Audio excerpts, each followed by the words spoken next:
Welcome back to the Yappy Hour, powered by Yappily. I'm your host, Nathan Dunleavy, and I'm so excited to bring you another episode of the Yappy Hour today. The podcast is for dog guardians who want to feel informed, empowered, and connected. And today I'm joined by someone who brings dog training to life in the most creative way.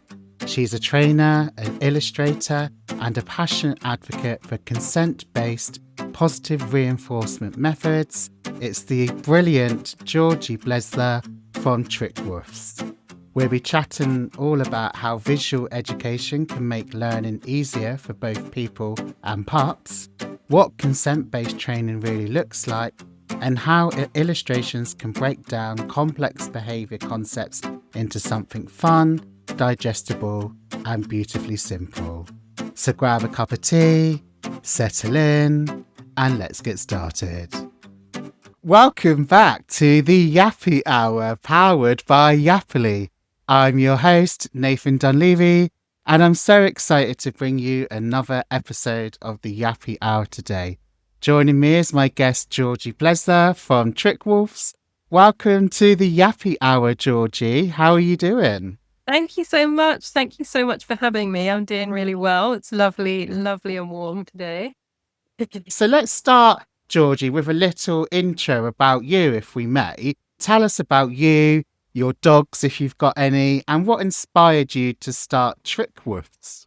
I'm a dog trainer and an artist, so self-taught artist. And Badger is my dog. He's like zonked out on the couch, just overheating a little bit.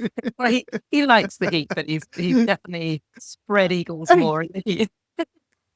It's funny, my Chihuahuas, they love the heat too, but I blame it on their Mexican heritage. Exactly, such sun dogs. Yeah, he's a Chihuahua Jack Russell. Yeah, they are. You've got a Chihuahua mix. Yeah. Yeah. Love that. Brilliant. He's just had his 13th birthday, so he's an wow. He's a more mature gentleman. Yeah, but he's doing well. He's from being a bit stiff. He's actually doing really well. So brilliant. Great.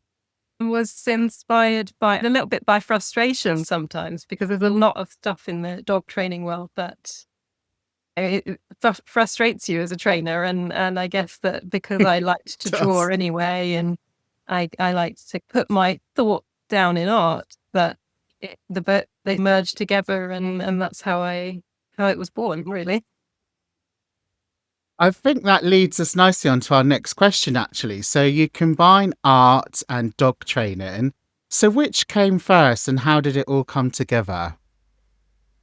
Suppose the art came first, because I was always drawing, and like as a kid, I just liked to draw, but also liked to draw animals. So just like we had horses and stuff, so I'd sit in the field and just draw the horses and things like that. And then and I always wanted to, even as a kid, get into behaviour, but I went on a very different route with work, and I didn't get into actually studying behaviour until sort of my late 20s. So then it kind of came from that. Okay. Yeah. So tell us about your previous career. I did have a quick look on your website. What was your previous career? Because I love people's stories, because my background's corporate banking, and I'm fairly new into the dog training arena, like 7 years, but you had a different career path as well. Yes. Right? So I was in fashion. I worked as a model. I say I'm in fashion. I didn't really have the interest in fashion, but I worked as a model and get scouted quite young, and then it just takes you on a completely different world. So very, very different, but amazing experiences. I got to travel a lot and see the world and gain some confidence, because I was very shy, and so I think that kind of pushed me to come out of my shell a little bit. And but definitely kept always feeling that draw to, you should be doing something you love, to animals. Yeah, definitely. I find it fascinating. I love people that have got a bit of a history and their journey into the dog training or dog professional world. So thank you for sharing. So that was part one, learning more about Georgie, and we're going to be moving on to part two now, which is the power of visual learning. So, Georgie, why do you think visual resources are so impactful for dog guardians? I think it simplifies a lot of things, because really training is pretty simple, but it doesn't always, be voiced that way. And it speaks to a lot of different learners. So for me, I'm a visual learner, and I work best to see things in more simple ways, which I think a lot of people it speaks to that way. And the comics, I guess, are more fun. A lot of dog training stuff, you have to cover things that aren't always nice to talk about, but when it's done a bit more lightly in a comics, it's a bit easier to absorb, I think. Sort of resonates more with people, doesn't it? And they understand maybe a bit better. I think so. Yeah. I think so. Yeah. Brilliant.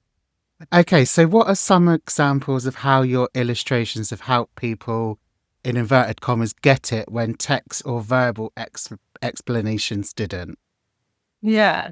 I think I just have to go off like some of the lovely messages I've had, like that just says, "Oh, now I get my bet. dog," and I'm going to go. Someone, I think the nicest comment I had was, "Your comics just make me want to go and cuddle my dog," and I was like, "Well, that's the best thing ever," because if it inspires you to go and spend more time with your dog and just see them in this whole different light, then I think that's the best thing. It's just, and when we use human terms, I know it was very taboo to use to compare humans and dogs originally in dog training, and there's obviously still some negative to it, but I think it's actually, they are much more like us than particularly many other animals. They live in a very human world. They're the only pets that we bring with us everywhere, and they do everything with us, and they are much more like us. And I think we can compare so many more things to us than we originally could.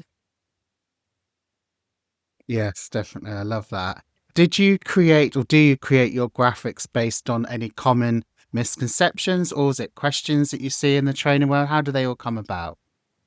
Yeah, lots of common misconceptions, and I think that's where the frustration comes from, because like, oh my goodness.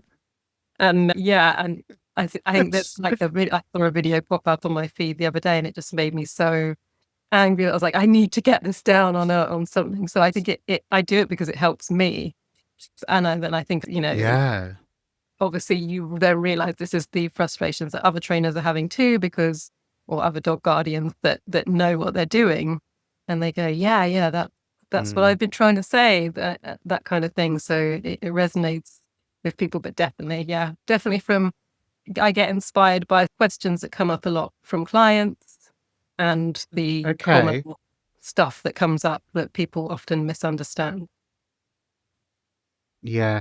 What would you say is the most common thing that comes up then, and that your drawings can then help debunk that? Yeah, I think one of the, and I suppose going to the emotional side of it, the part that sort of speaks to people emotionally, is a lot of clients, when you first go in, they just want to know that they're doing a good job. They want to talk it out, and that it's not all their fault, and they haven't caused it. And the first thing they look for is a bit of reassurance, because they are amazing. Yeah. They just have that. It must be me. It must be me that's caused this. And so I think those ones speak to people, and those are the common questions that come up, because it's often, am I on the right track? And those questions of what am I doing wrong, or what could I be doing better? They're seeking that validation, aren't they? Yeah. Which it's quite full on though, like when you first get we do. We do. I know I do. It's quite, when someone gets a puppy, you don't realise how much hard work it is, so they're often a bit sleep deprived, or just I know. Oh, the sleep is a huge thing. Sometimes I'll get like a 3 a.m. message from a client or something, or a like Christmas Day one, help, I need to send the dog away, and the first thing that's happened is they haven't had any sleep, and you're like, go to sleep, take a nap, then come back to me. It's always, once they've had a good night's rest, they'll come back with a much clearer head, and just you're right. It's fine, we're all good now, I love them again, and it's all okay. I was chatting to someone the other day, and she's got like a 9-year-old child, and then she got a puppy, and she just said she was just so unprepared for the lack of sleep in those early days, and she really struggled. But that's okay. You often need someone to hold your hand and Just say it's okay. You're Yeah, doing a good job.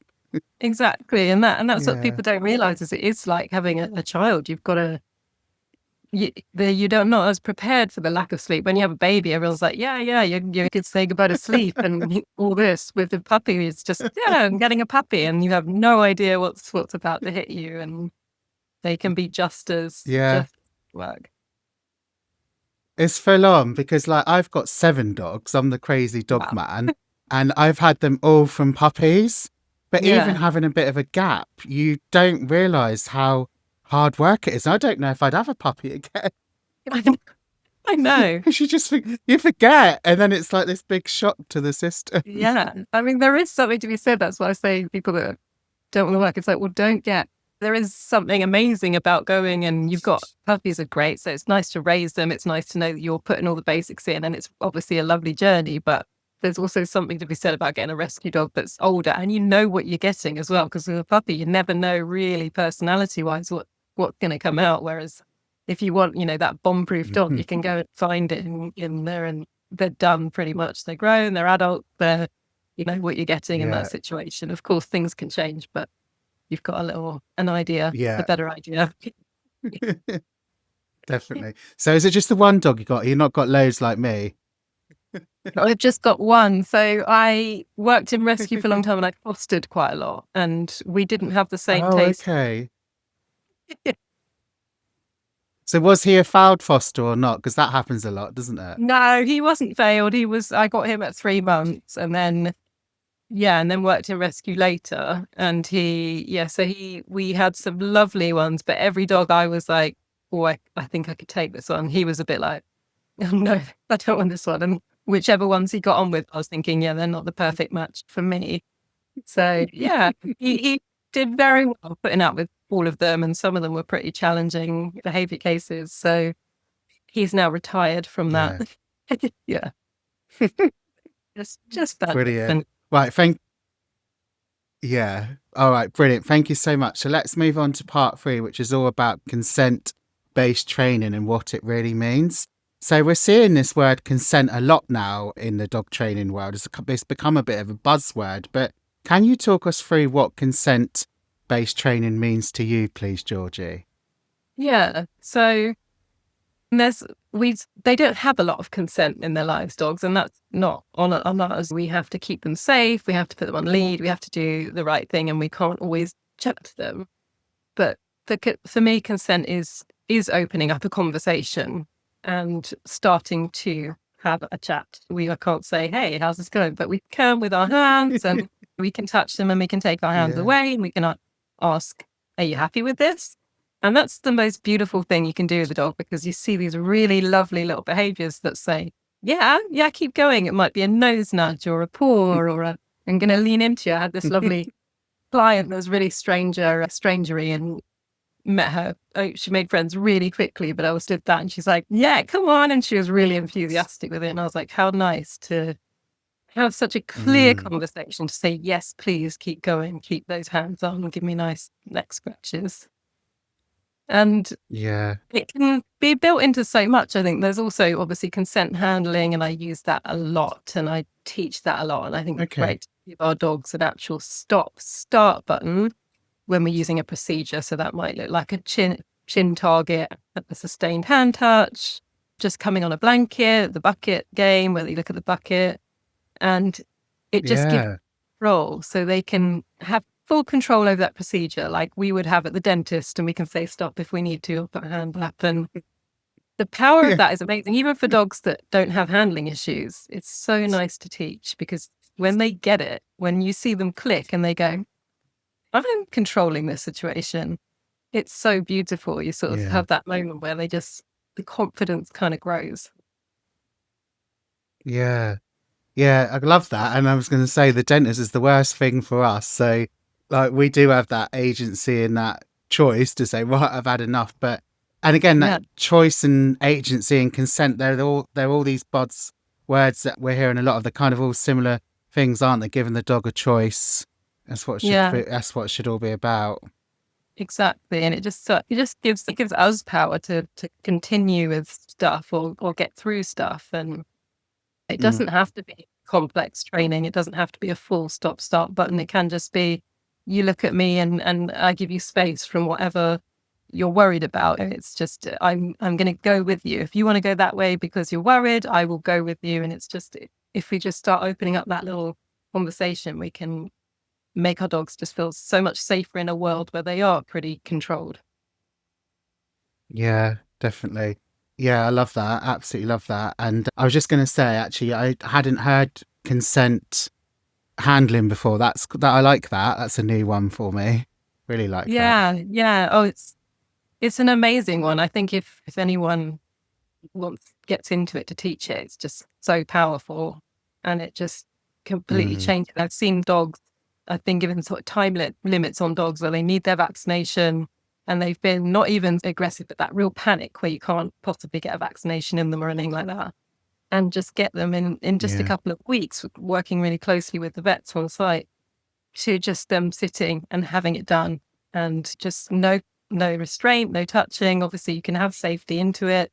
The consent button can be a nose going into a muzzle if you need that for just in case. But in theory, the more they have control, the more they are less likely to bite. Yeah. And I think also it helps with that relationship, doesn't it? Relationship building with the dogs, rapport Yeah, building, helps you with your building that bond, really. I think it all yeah, goes hand in hand. yeah, definitely. Yeah. Brilliant. How do you teach or encourage guardians to spot when their dog is giving or withdrawing consent, Georgie? Hmm. I probably the best way is to talk through it in real time, and if they're with their dog and their dog's doing something, then it's just talking through that and saying, well, maybe see what they do now if you take your hands away, or if you stop, or if you even toss the food away. That can be a great, because dogs, so we teach them to stay with us all the time, so that sometimes they just don't realize they have a choice to move away. We often say, you hear it said with kids is, well, they'd move away if they didn't like it. But actually, we spent our whole life telling them not to do that. So they're like, I can move away. But sometimes we need to remind them, give them get outs, give them, even in training, sometimes I'll have free food available further away so that they are opting in of their own accord, but they have the option to go away and be for that. And that can be a nice little, more of an investigation to see what they're choosing. Mm. Yeah, brilliant. I love that. Are there some practical ways to build more consent into everyday life with dogs, from grooming or to walks, for example? Yeah, I think always. I would say the best way to do it is just to slow down. I think that one of the biggest is the Yeah, harness going on, or the equipment going on when you're coming out the door. A lot of dogs will, harnesses are great, but there's so many dogs that have a bit of an aversion to their harness, because they often it's not do. done with taking time. There's a lot of harnesses as well that you have to maneuver their legs quite a lot to get in and stuff. And it's much better if we can choose the ones that we can slowly clip round, and to pause. Because I think the first thing we do, and you see this a lot with small dogs as well, is when they resist, we tend to force. And that's because we're in a rush, because we have Mm. work, because we've got our plan to go out, and that's what we're doing. We don't want to sit by the door and take our time, because we aren't programmed to do that. We want to keep moving. But if we can just listen to that, where they go, oh, and we go, okay, just, I'll give you a second.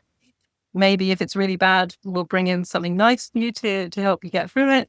But it's just sometimes that taking your time and slowing down can make a huge difference. And like I said on walks, if they Mm. look like give something space, then saying, yeah, okay, we'll go. And the more we do that, the more that they're going to ask, and the more we can respond to it. And then we've also got a dog that then is looking to us for questions on walks rather than having to deal with situations themselves. Yeah, a lot of dogs hate the harness going over their head as well, don't they? So, like you say, if we can get one where we're clipping it, the 2-point attachment ones, we're clipping it and Exactly. I mean, I going don't at the know. dog's pace. Yeah. Yeah, definitely.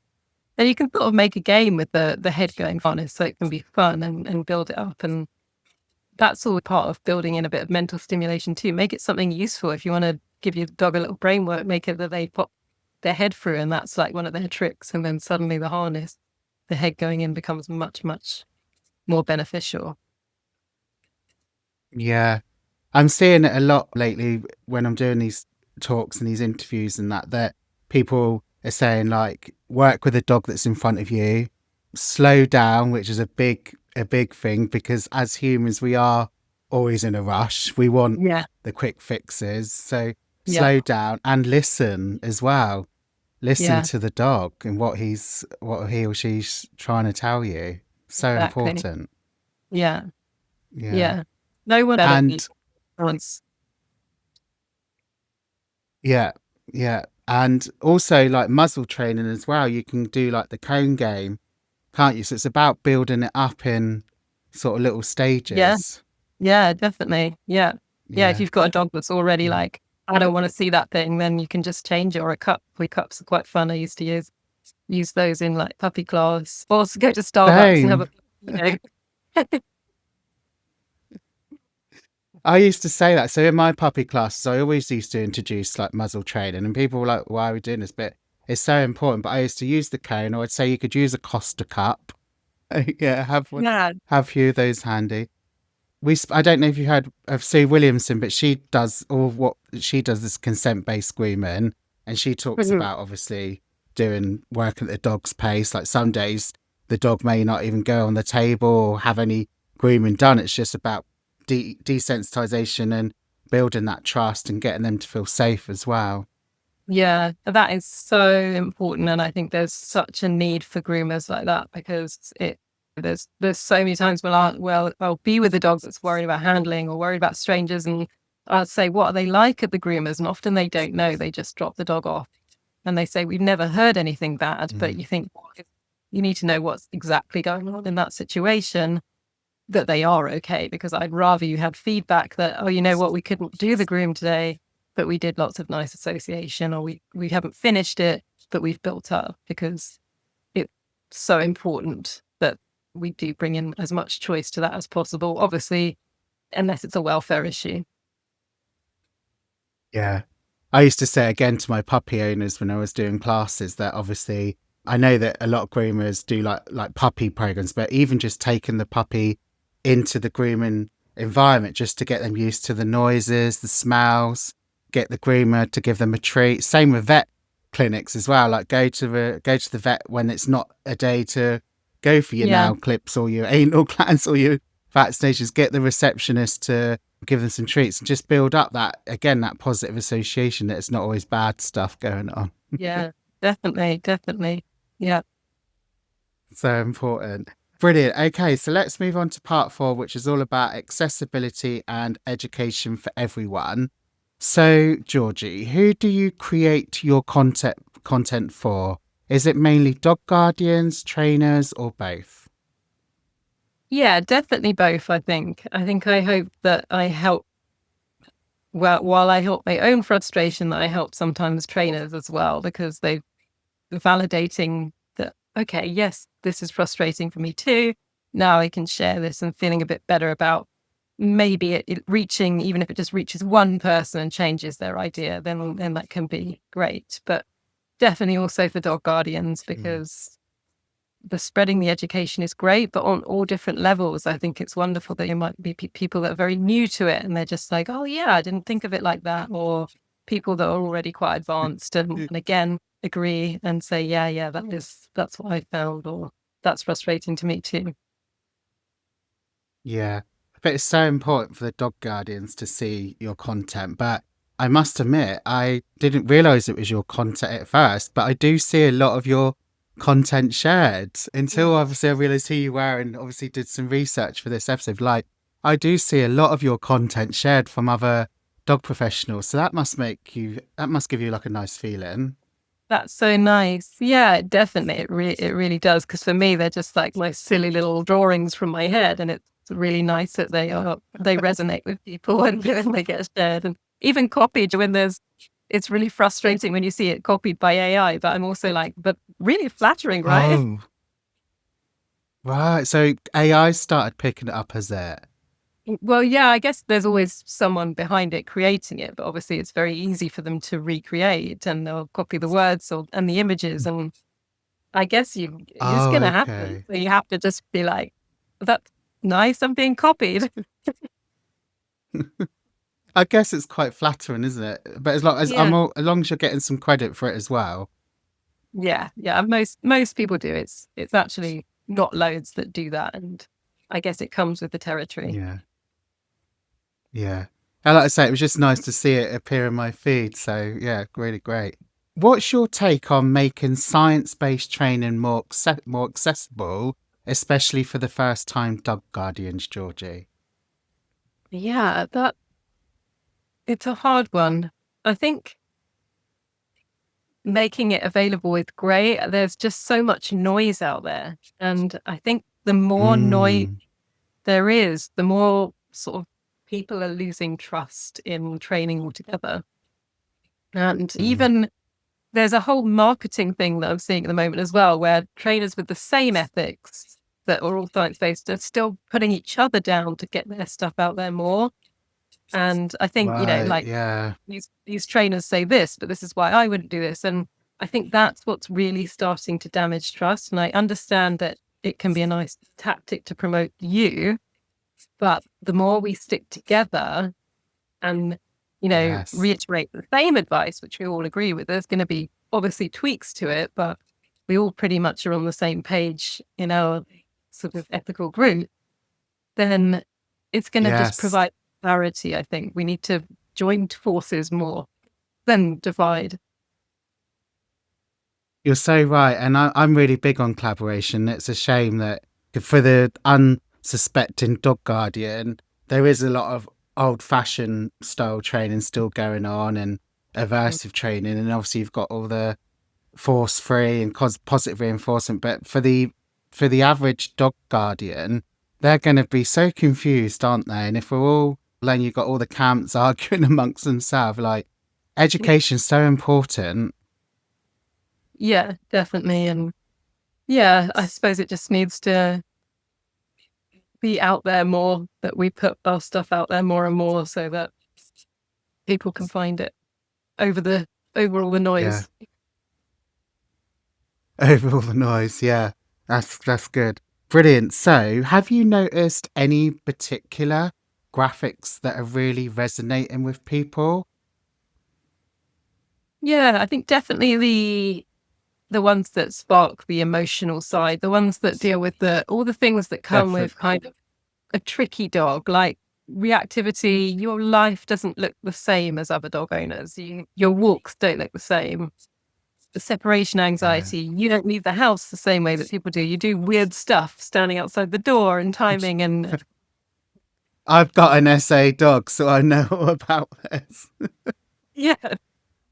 Yeah. I mean Uh, and I think those resonate because you have this idea of what life's gonna look like with a dog, and then suddenly you're on these plans or you're on these diving behind bushes walks and you're just on edge, and I think they resonate because people realize they aren't the only ones doing these, and that's obviously yeah. reassuring.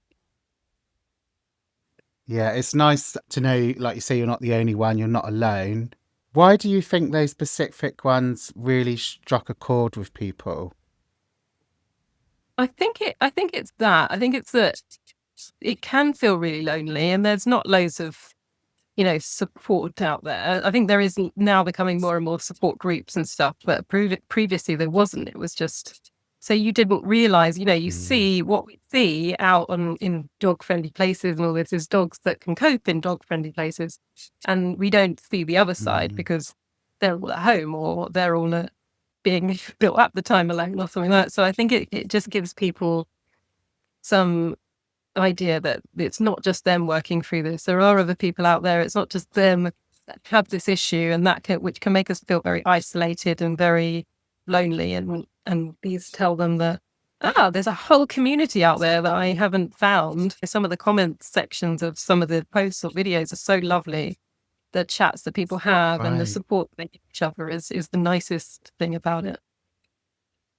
Yeah, that's nice.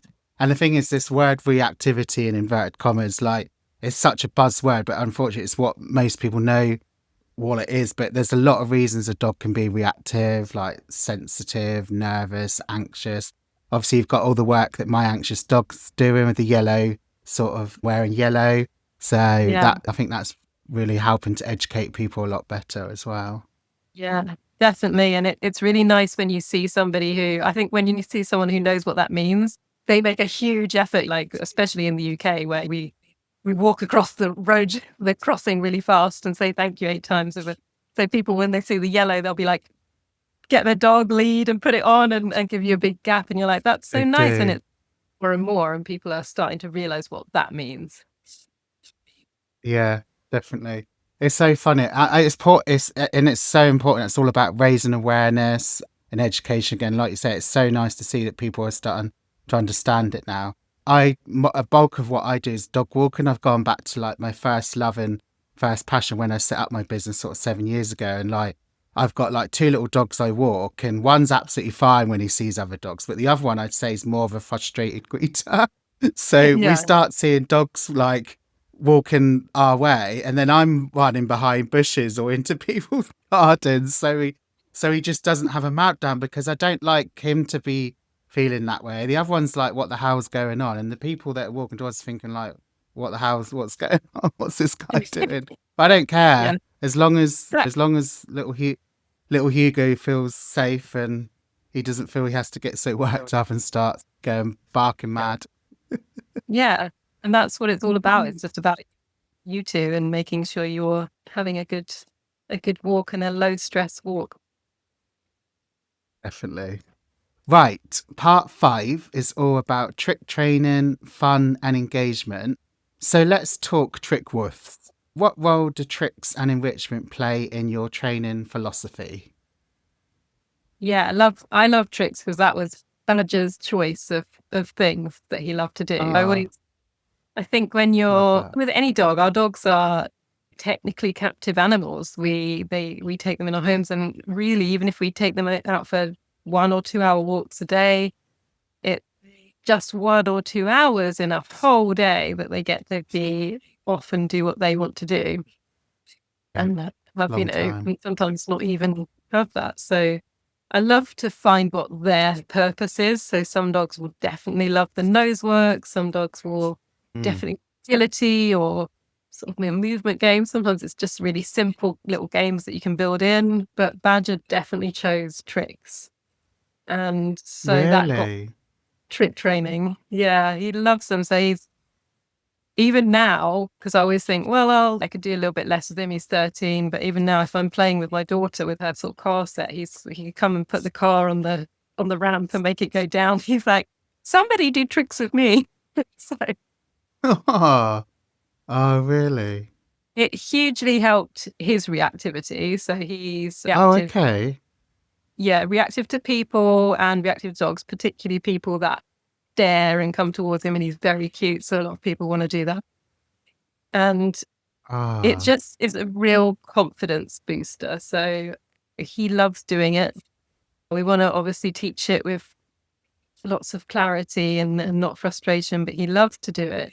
He loves learning the next thing and the yeah. next thing and the next thing because he's a fast mover. Stillness has Okay. been a challenge for him, teaching anything with stillness. But it's just Really? huge for their confidence. You ask them to do something, they get it right, and you see them go, "Yeah, I did it! I got it!" It's so good. That's brilliant. Is there any particular tricks that is like, has he got a favourite one that he likes to do, or? He likes to put stuff in stuff or on stuff. So that's Oh, his favorite. okay. And that was one that took ages to teach, actually, but it's a bit like the consent handling in when they get the concept, it's really beautiful because you actually see that if they don't get it in say you're putting a toy away in a box or something, if they miss and drop the toy Yeah. outside, they've got it because they go, oh, and they pick the toy up and put it back in and then go, okay, now I got it. Where's my treat? So yeah, and he likes Right. that. We bought that one, and from that he puts anything into anything now. So I taught him to put like a pretend spider in a glass, or you can use that to do painting or drawing, or put magnets on a board because you're just putting it on. So yeah, really like that one. Oh, I love that. I guess there might be some similarities, like, because like people that have got like, assistant dogs. I saw a demonstration where he was putting in like her dirty washing into the washing machine. I just think it's amazing. Yeah, exactly How like that. Yeah, how how clever, and like got the keys out the drawer and things like that. I just found it fascinating. amazing, isn't it? Yeah, we might have touched on it a little bit, but how can tricks help build that confidence, especially in our anxious and unsure, nervous dogs, Georgie? Yeah. So it is that kind of giving them something to do. So, a purpose. I think we all benefit from Mm, having a purpose, and our dogs really do too. I think if they know what they love to do and that's their activity, it almost maybe even meditative for them.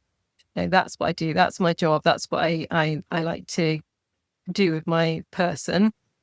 Then that mm, just giving them something else to do. And it's also so confidence boosting. Like I said before, when they get it right, you really see them kind of build, like you see that really? build and the happiness build. It's like, yeah, I got praise. I did it. I did Yeah. something good. I bet they love that praise as well. It's like us, isn't it, as humans? If someone says, "Oh, well done," or "Great job," it instantly lifts your mood and spirit, doesn't Yeah. it? So I expect Yeah, the dogs are the definitely. same. Yeah, I know. And it's Oh, ingrained I in us. love And that. my daughter went through a phase of telling me I was a good girl and it felt really good. It's like, good girl, mummy. I was Gee, like,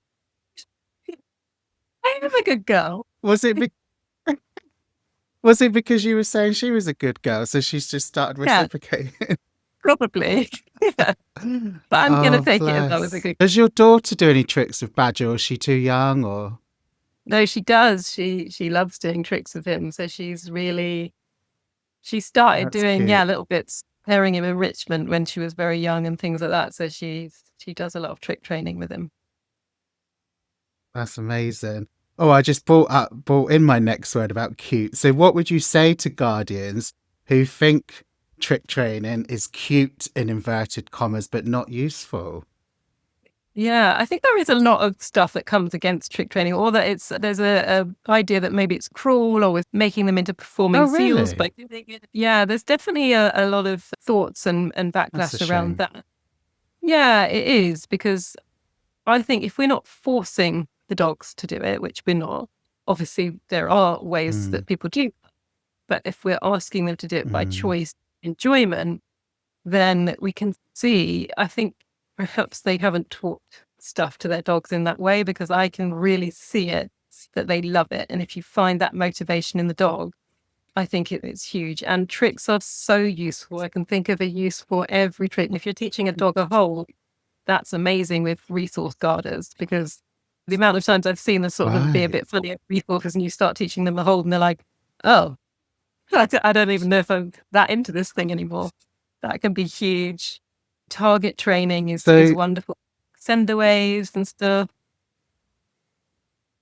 sorry, Georgie, just talk me through a hold. I'm not sure I'm familiar with this. What's involved with Sorry, that yeah, like then? to hold an item. So you I start, see. yeah, and so you can start with anything. So it can be hold a toy or retrieve a toy, or it could be like a trick holding up a sign. I used to teach dogs in rescue to hold up a sign saying adopt me, or have something cute and you could do a little social media video to push them. And it worked really well. Yeah. Actually, there was a dog that got rehomed from tricks. There used to be a course that was run called Unadoptables. So we would take the dogs that weren't getting much interest and teach them cool things to do to try and get them a home. And there was one that was very barky. So he was just a man barking at the door, obviously very bored, very stressed.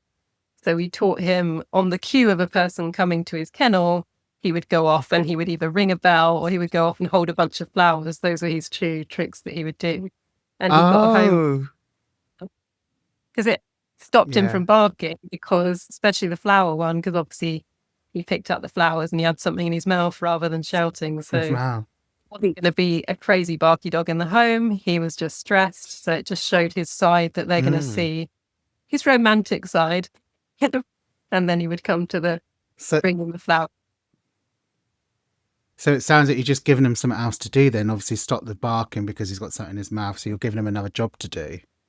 Yeah, Mm. yeah, exactly. Yeah. Yeah. And a kind of And purpose to his stress. yeah. And did you say that the hold one helps with resource guarders?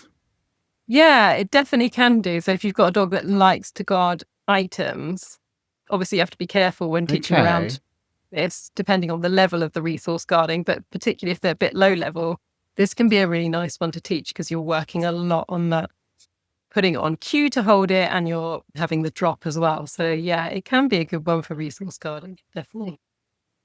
Yeah, that's so interesting. Yeah, I'm loving learning more about it because I don't know much about sort of trick training. So it's really Yeah. interesting. Brilliant. Okay, so let's move on to part 6, which is all about the creative process and behind the scenes. So, Georgie, what's the process like from an idea to then final illustration? Yeah. So I think I have a lot of ideas. They tend to come up all the time. I have about 30 notebooks and, Oh my God, hundreds of 30 was really everywhere all over the place. Just crazy. just so And you can obviously, jot it down when an idea pops in your yeah, head. yeah. And to get them out of my head, because quite full in there sometimes of all this madness of thoughts and ideas and, yeah, things I want to get on paper. And then I think sometimes one Yeah. just speaks to me and I'm like, no, I have to get this one down. And from that, which people have probably noticed, one thing that helps me do it quickly is I am not a perfectionist, which I think shows in my work. I just tend to get it out there. So it will take maybe a day or two to get the images if I don't have a massive load on. I'll work in the night a lot and then, yeah, get it down and then on paper Mm. quite quick. And being perfect's boring anyway. I think the fact that they may not be like too perfect is more relatable to people and probably I think so, gets yeah. people's attention more. Yeah. Yeah. I'm often saying to like some of my mentees, because I've got a mentor inside my business, that progression is better than perfection. So I like that. yeah, I love them. They're just really relatable. So I think I honestly think if it was too perfect or pristine, I'm not sure it'd have the same effect, Georgie. That's good for me. So, do you ever feel pressure to constantly be creating new content or responding to trends at all? Yeah, all the time. I think there's Really? a lot of pressure on social media, and I try to Oh kind of God, yeah. I try to be casual about it sometimes, but I think also it's very reinforcing social media, even though it doesn't equal money. It's almost more reinforcing because the likes or the shares and stuff. So when Okay, that's interesting. I think so. And when I first started growing, I remember I felt really pressured for every post because I was like, wow, there's more people here. What if I put out a post they don't like? What if I don't impress them? What if this one doesn't do well? Originally, yeah, I felt very, Ah, I think I've got better at it. But yeah, I think there was a comment on one of my posts because I redo a lot now because there's a lot of them there and timing oh, wise. okay, And I think someone put seen yeah. this one or something. And I was like, oh, how mean. Oh, Like, yeah, I have to really? They repeat. actually won't see it. Well, we always go on about repurposing stuff. There's nothing wrong with Exactly. that. Yeah, yeah, I know. I bet you've got some die-hard fans then. They're dying to see the next new illustration. Then next thing you send out one you put out like a year ago. How very dare you? Yeah, I know. Have you I like see I it. hate social media's got its positives obviously, but it also has a lot of negatives and can be quite a not very nice place. But do you get much negativity on your drawings or do you try and ignore them or how's that go? Yeah, I definitely get a lot of negative comments. Someone asked me that the other day, was Oh, surprised I did, but there's a lot. I always say that people are on there spoiling for a fight. I feel like social media is like road rage, or in dog terms, like barrier guarding. Like everybody's confident when there's a barrier in between, so people get more. keyboard warriors. Yeah, yeah. And some of it's I might take on board and I might be like, okay, so that really offended someone. Let's look at why. I think always looking at why behind. So there was a reel that I put out about cropping and docking, and that Mm. got like so much hate. There was over 2,000 comments or something arguing. And I Oh ended up my closing the word. comments on TikTok. And then people, because I closed the comments, people actually found me on Instagram and started sending me private messages of like all this sort of, you turn the comments off, you're wrong. And I was like, wow, this is crazy. Oh my But that's, word. I tried to see it from, they are all coming from the place where we're all coming from, right? These people, you have a cropped dog and they love that dog. And I'm here saying that it can cause issues with communication. And they're like, my dog has no issues with, Can. and they take it personally because they love their dog. Yeah. So I try to see it like Yeah. that way. Their anger is coming from the love they have for their dog, which is what we all have. So we might disagree on certain Yeah. things, but I can see why they're angry. So I think looking Yeah. behind it Oh. helps. Yeah, there's more going on, isn't there? I think with a lot of time when people are like that, there's says more about them. But that's a shame. I'm surprised you do get like some negative, but I guess we all do, don't we? On stuff we Yeah. put out there, you're quite vulnerable sometimes, aren't you, when you put Yeah, stuff out there definitely. online? But it's nice that you get a lot of positive stuff as well. I do like that. Yeah, definitely. I think if you're going out there and if things are challenging thoughts or ideas, then you are going to have some negative comments. It's usually a good sign rather than a bad one. Yeah, yeah. No, I think it's great you're putting yourself out there and you're doing this. Like you said, it's for you, it's quite reinforcing. So it's obviously rewarding and reinforcing as well. Yeah, definitely. Brilliant. How do you, I'm really big on, in my mentoring business, I'm really big on well-being. So how do you look after your own well-being while running a creative and emotionally invested business? This is a tricky one because I also promote well-being and self-care, and then I'm not always the best at doing it myself. So So never take your own advice, do you? very So I am trying to get better at this. So I have a 5-year-old and she's got some behavior challenges too. A nice gift for me because I like working with behavior. So I have to figure out the times that I can take for me and try and definitely do them. I've just started this new thing, which is great. I don't know if you've heard of Mel Robbins. She's like a sort of speaker. I have heard of Mal, got a couple of her books, listened to Nice. her podcast. You'll know this one then. I've started doing a 5, 4, 3, 2, 1 in the morning because I'm like, Have you? I think no. So I need my time in the morning so that I can just be with my thoughts. I can do my exercise. I can do what helps me. So, but that getting up is hard. So that she obviously says that you have to do the 5, 4, 3, 2, 1 and get up. And that's before you Yeah. start doing this. Oh, but I need a bit more sleep. Oh, I'll just lay in or I'll just hit the snooze button for 5 minutes. And then when we start this conversation with ourselves, we aren't going to get up. So started trying that. And then that makes me feel so great by the time everyone wakes up because I've already had that time to myself. I'm like, I've done it. I've taken care of myself. I come in with a nice calm head and I'm like ready to take on the day and get everyone ready and school and walk and food and stuff. No, I love that. I love that, Mal Robbins, and the high fiving yourself in the mirror as well. One, yeah. Yeah, I'm sure it's Mal Robbins. I'm sure it is. She says about high fiving yourself in the mirror in the morning.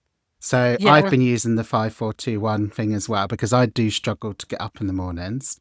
And I recently read her Let Them book. So Yes, I'm I all like that. about let them and let me. Yeah. Yeah. And I think that's a really good one for dog guardians because you get a lot of that advice, unsolicited advice when you're out and about or you do this and that idea of just let them think what they want is really Yeah, nice. I do me, they can do them. exactly. Yeah. So a nice plug for Mal Robbins and the Let Them theory Yeah. in 5, 4, Yeah. 3, 2, 1. But no, great. If anyone's not come across that, I highly recommend it as well.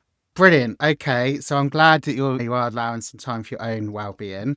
Right, we've literally sailed through this episode. It's literally we've buzzing. It's been full of so much great information. So we're going to spend the last 5 or so minutes on our part 7, which is all about wrapping up some quick fire fun questions and thoughts.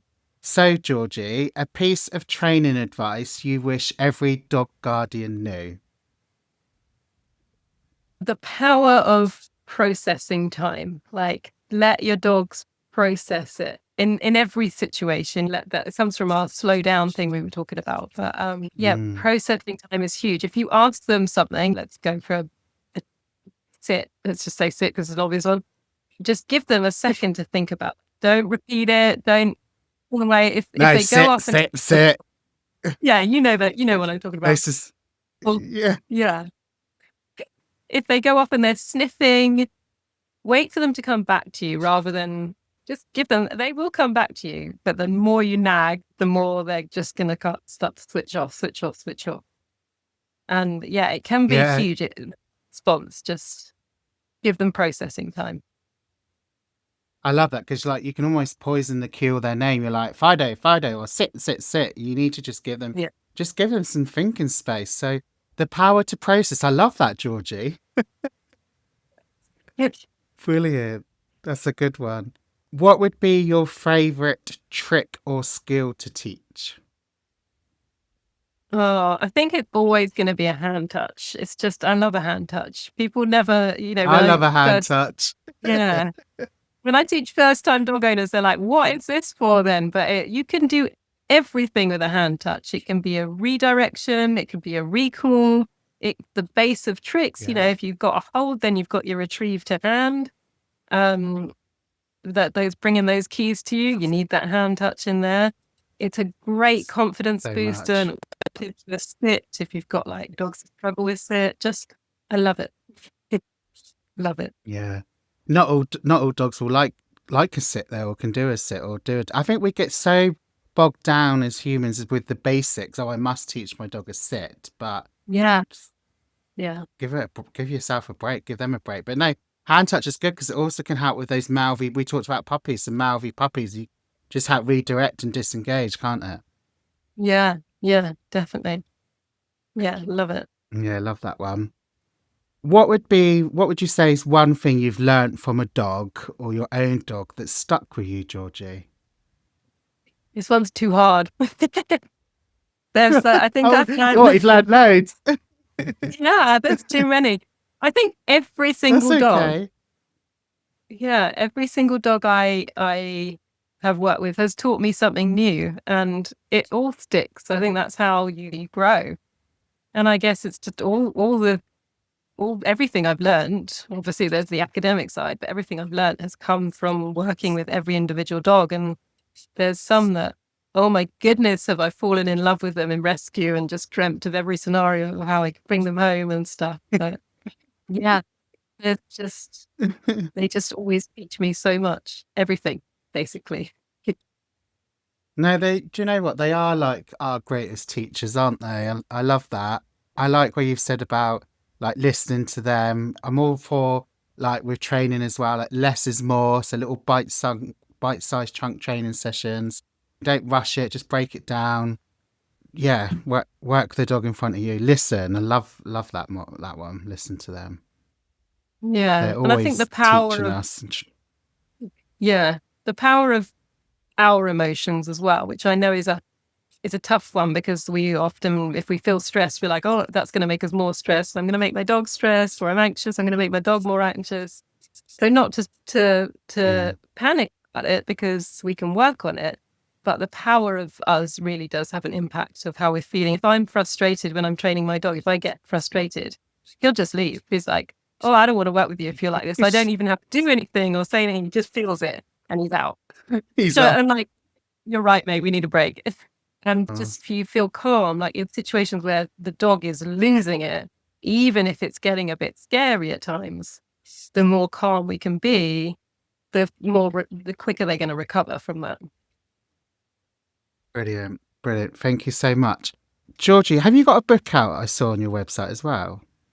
Yes. Yeah. I have a book called If Dogs Could Draw. So that's all the stuff from Instagram and it's on Amazon. Yeah. Oh, I did think I saw that. Yeah. So you're an author as well. Yeah. So are you going to say something else about when you say it was on Amazon? You get it on your website. I was going to say it's also on Barnes and Nobles because I know some people don't like to support Amazon. It's always boycott. Yeah. So what was that? Barnes and Noble? Is that like a website or a company? Yeah. It's a website. Yeah. Brilliant. Yeah. Right, Georgie, where can our listeners find out more about you and your work, please? So I am on Instagram and on Facebook, and trickwoofs.com is my lovely website. And I also have a membership, which is an app. So it's called Trick Woofs Comics, and that is on Apple and Google Play. And you can sign up on the platform, and it's got lots of courses and more comics and a community that are really lovely. Oh, brilliant. Thank you so much. Georgie Bleza, thank you so much for joining me on the Yappy Hour powered by Yappily. I've absolutely loved speaking to you today. Oh, thank you so much for having me. I've loved speaking to you too. You're most welcome, and I'll speak to you again soon.